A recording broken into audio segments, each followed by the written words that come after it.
Anambra State bụ Oriaku Nwunye Soludo akọwapụtago n'otu ọmarịma ohere mmadụ kasị nwee na ndụ a bụ ịgba nnọọ mbọ hụ na ọ na-eme afọma ma gbakwuzie mbọ hụ na o mere ihe ga-adị ọkpụtọrọkpụ ndị mmadụ ga-eji wee na-echeta ya na ndụ a. Nwunye Akanati steeti a onye kwupụtara nke a n'otu mmemme achịkọbara iji wee merube ume icheta na ọ gbaga afọ 54 ya n'ọkabisi obodo Anambra steeti kọwara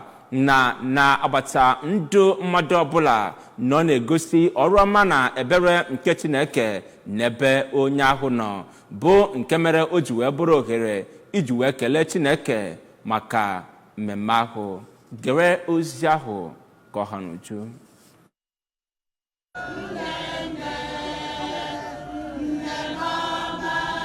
Ihe karịrị 500 ndị enwere ọka ọra ha, ndị gụnyere ụmụ nwanyị ajadu na ụmụ nwoke ajadu, bụ ndị nwetara ahụike n'efu. Ebunyekwara ha akpa osikapa, akpa agwa, mmanụ na imerime ndị ọzọ. Nwunye gọvanọ steeti a bụ onye nke kwere nkwa n'ihu na ezigbo mkpụrụ ka ọ na-akụ bụ nke ga-ewebata ezigbo ihe na steeti a. Odoziakụ Soludo kwukwara na ihe kachasị mkpa na ya bụ emume ọ na-emerube bụ ụbọchị a mụrụ ya bụ iji kụziere ndị mmadụ ihe bụ ịhụnanya nakwa oyi, ma dụ onye ọbụla ndị gbakọtara iji kene ya maka ndụ nke o biri n'elu ụwa ka ha kwadosie ike n'ihe gbasara ịhụnanya, n'ihi na ọ bụ ịhụnanya ka ụwa ji aga n'iru. O kwukwara na ihe kachasị mkpa bụ ezinụlọ ọbụla na Anambra steeti a kwesịrị inwe ugbo azụ ụlọ, ma kwunwe na ọ bụ sọnsọ ya bụ ihe ga-eme ka ndị oke ọnụ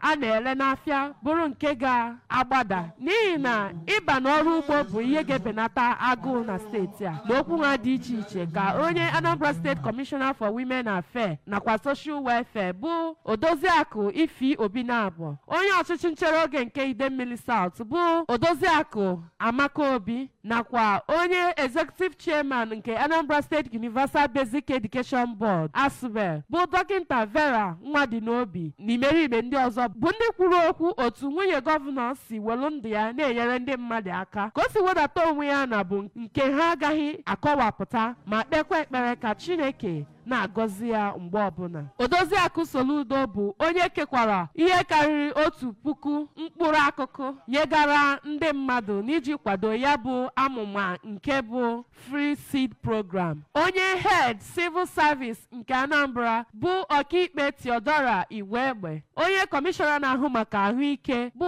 Dọkịta Afam Obidike, nakwa onye kọmishọna na-ahụ maka Local Government and Chieftaincy Affairs Mr. Tony Collins Nwabunwanne, nakwa onye Anambra State Women Leader nke Apụga bụ Odoziakụ Esther Onyekesi n'imerime ndị ọzọ bụ ndị bịara ya bụ mmemme.